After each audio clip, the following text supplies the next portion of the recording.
Welcome to KNX RAW, the #1 podcast for everything related to KNX, the #1 system for home and building automation. I'm sure you have great stories as well that you would like to share with us. So please leave a comment and I'll reach out to you. See you and enjoy this episode. Hello KNX World. Here another episode of KNX RAW, the #1 podcast.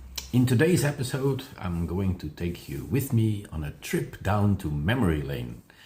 I mean, KNX is already on the market since 1990, so over 30 years of great solutions for everything you want to do in a home or in a building with energy monitoring, energy consumption. Well, you know the drill.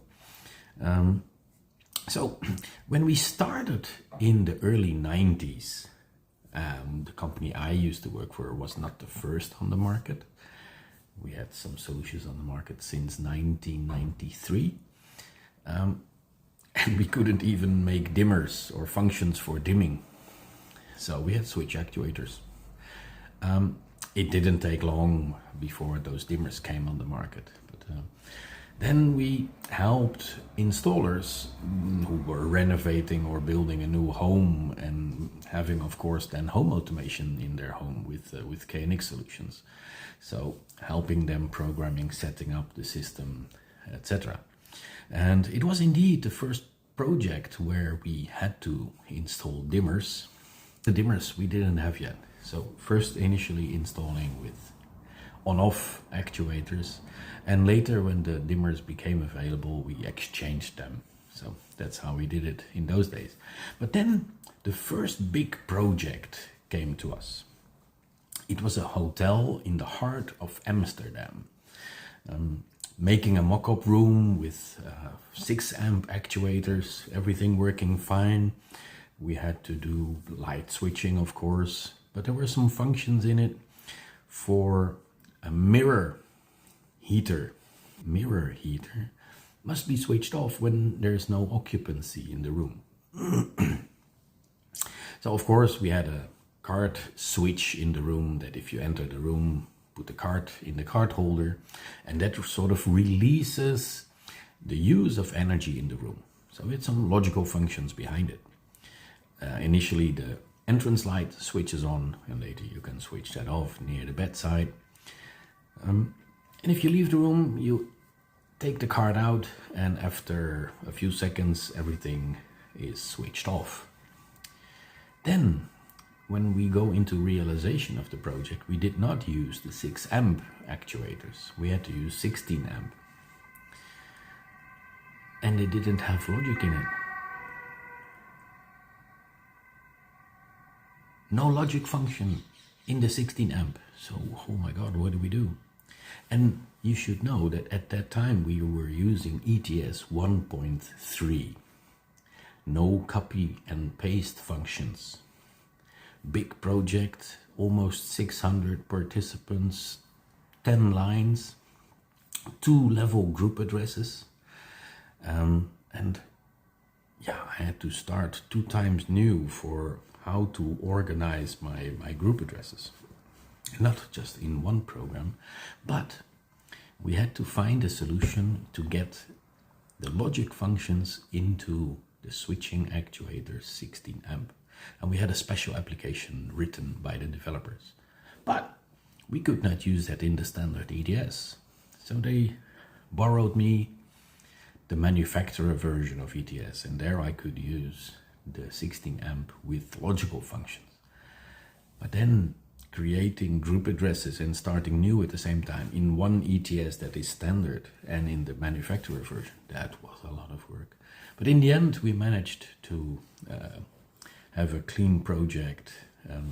90 rooms standard divided over a few floors, and on the top floor you had 8 a little bit more luxurious rooms.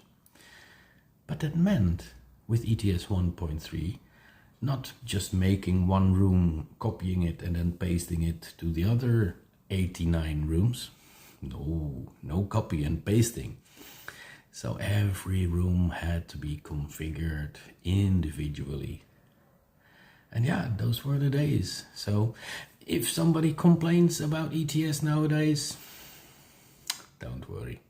It will all get better. And we are now in the 6th generation of ETS, and if you see what has changed, it has become a lot more convenient to control, to program ETS, of course. But the basics are still the same. I mean, the only thing that I remember has been changed is where in the beginning we would talk for a device about a physical address that became an individual address. Group addresses are still the same. Maybe they contain more information nowadays, but the structure, I can still use 2-level group addresses from ETS2 onwards, or I don't remember from when exactly the ETS would offer the 3-level group addresses. But 3-level group addresses is something very common. There is the free association of the group addresses possible as well. I don't know if somebody uses it. Please leave a comment if you do, and why do you like it? Or I invite you to talk about it, and we can all learn from it. Because this is the idea of the podcast. I'm sharing my experiences, starting from many years ago, and gradually we come to the nowadays solutions. But the goal is to share information. That's what makes KNX so powerful. So if you do, please leave a comment and I will get in touch with you.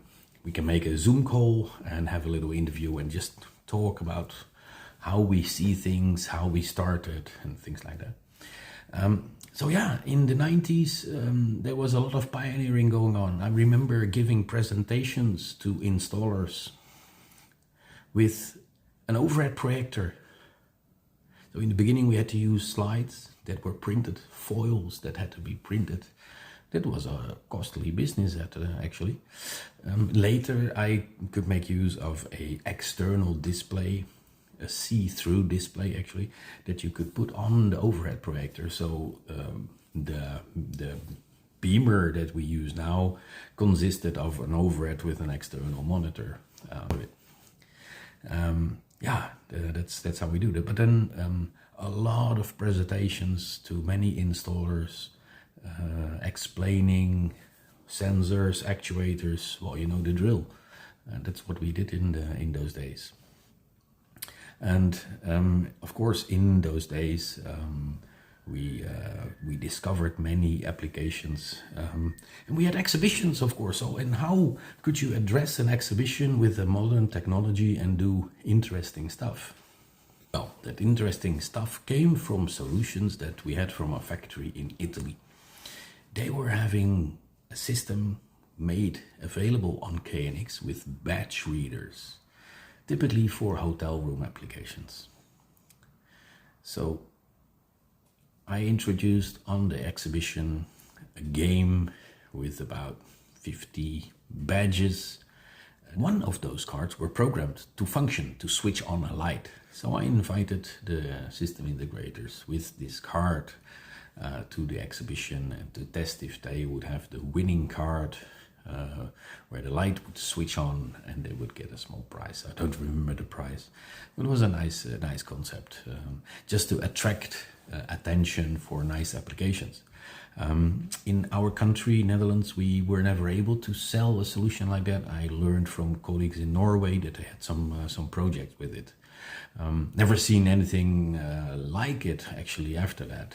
Nowadays we have hotel applications where indications of makeup room, do not disturb, clean up is being communicated via sensors on the outside in the hallway. There are some solutions that involve card switching, but that is usually something coming from the specialists in that world. And as a system integrator, you can have the task to integrate that software into the KNX. So if cards are being programmed for room number 635, that 635 is being prepared. If it's winterish cold outside, heating can be switched on so that the guest arriving in the room has a comfortable room. Or vice versa, when it's smoking hot outside, aircon could be switched on already. So it's helping to increase comfort with different functions. How I come to think about it, the hotel project developed during the course, and at a certain moment there was a question if we could supply a possibility where housekeeping would have an indication if a room is occupied or not. Every floor had a central room where they keep towels and old shampoo and soapy stuff. And they wanted to have an indication if room 32 was occupied or not. And in our portfolio we had a LED display. It was only a red LED that could be switched on and off. DIN rail mounted 32 LEDs. So we came up with section-wise how many of those devices we needed, and we installed them. And they would react on whether or not the card in the card holder in the room would be inserted or not. And then exciting things were happening. And fortunately we had a smart installer. They said, yeah, this problem occurred since we installed the LED indications. Because what happened, if a hotel guest enters the room, inserts his card, light switches on in the entrance, for instance, and this LED in the central housekeeping room. But you're not there just for fun and only taking showers.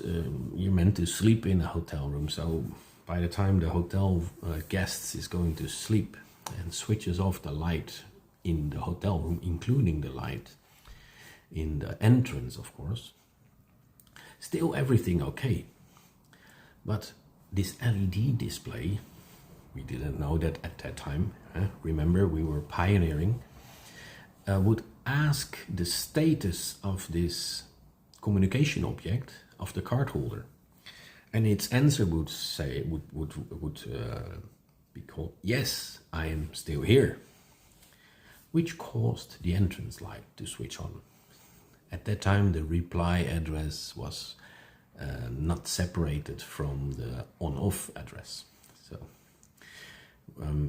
with the system integrator, they're working, remembering why that was the case. We could change the request of the status or not request the status at that moment, and the problem was solved. So you see that you implement functions and you oversee some kind of functionality or didn't think about it, but you're always able to change it and to give the right solution. So that's for it for now, for this podcast. I hope you liked it. Press the like button. Leave a comment if you have some additions or have interest in the podcast. Subscribe to the channel. Share it with colleagues, friends, interested people. And see you in the next episode. Bye for now.